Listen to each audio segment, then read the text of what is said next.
1m80, qui ont de l'argent, mais vous aussi, vous attardez beaucoup sur le physique. Vous attendez à ce qu'une femme soit bien foutue, qu'elle aille à la salle de sport, qu'elle ait une bonne hygiène de vie, mais parfois, vous n'avez pas du tout le même aspect, tu vois ce que je veux dire? Donc, c'est bien beau de vouloir quelque chose de la part d'une femme, mais est-ce que vous êtes aussi comme ça? Parce que vous dites qu'on a beaucoup de critères, mais les hommes aussi. Et le premier critère, ça va être le physique. Moi, je pense que les gars, ils veulent, pour une relation sérieuse, faire des enfants, etc., ils veulent une femme qui sache bien faire à manger et qui soit calme, respectueuse. Je pense que c'est les trois critères principaux. Après, oui, si t'es bonasse, c'est cool. Après, oui, si tu sais faire des courses profondes, c'est cool. Mais c'est pas ce qu'on cherche principalement. Je te jure. Beaucoup de négativité. Les coachs radicaux, ils racontent beaucoup de toxicité. Ils divisent les hommes et les femmes.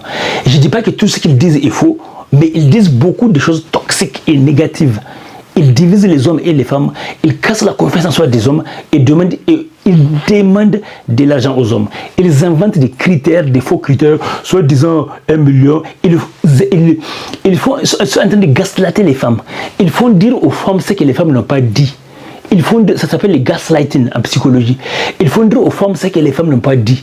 Ils font dire aux femmes, elles aiment 6 foot, elles aiment à peu près 1m90, soit disant, elles aiment quelqu'un qui gagne 5 000. Tout ça, ce sont eux qui ont inséré ça dans la tête des femmes.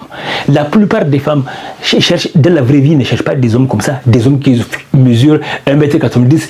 La plupart des femmes, dans la vraie vie, les femmes qui ne sont pas conditionnées, elles cherchent un homme qui est plus grand qu'elles. C'est tout, en général. Et si elles ne trouvent pas, elles sortent avec qui elles trouvent. Les femmes de la vraie vie, elles sortent avec tout le monde. Elles sortent avec des ouvriers, des chômeurs, avec tout le monde, elles sortent. Ne soyez pas influencés par les gens toxiques d'Internet, le conditionnement toxique d'Internet qui fait du lavage du cerveau aux hommes et aux femmes. Ça, c'est toxique. Et puis, qu'est-ce qu'il a dit par rapport à cette femme? Là, ce qu'il a dit, regardez. Et non seulement il a détruit les hommes et aussi les femmes aussi, les femmes et les hommes. Il dit que les hommes n'ont pas de critères. Ça, c'est un discours que véhicule les coachs toxiques des radicaux. Qui a dit que les hommes n'ont pas de critères? En disant que les hommes n'ont pas de critères, ils prennent les hommes pour des bêtes, quoi. Pour de la merde. Pour casser leur confiance en soi des hommes. C'est comme ça que certains coachs des radicaux font ça. Soit disant les hommes n'ont pas de critères. Et vous savez, le pire, c'est que les coachs radicaux basent leurs calculs sur des femmes, pour des filles de OnlyFans. Pour eux, c'est ça les femmes. Pour eux, les femmes, ça se limite aux filles de OnlyFans qui vont chez eux, qui veulent gagner de l'argent pour faire la pub. Aujourd'hui, combien de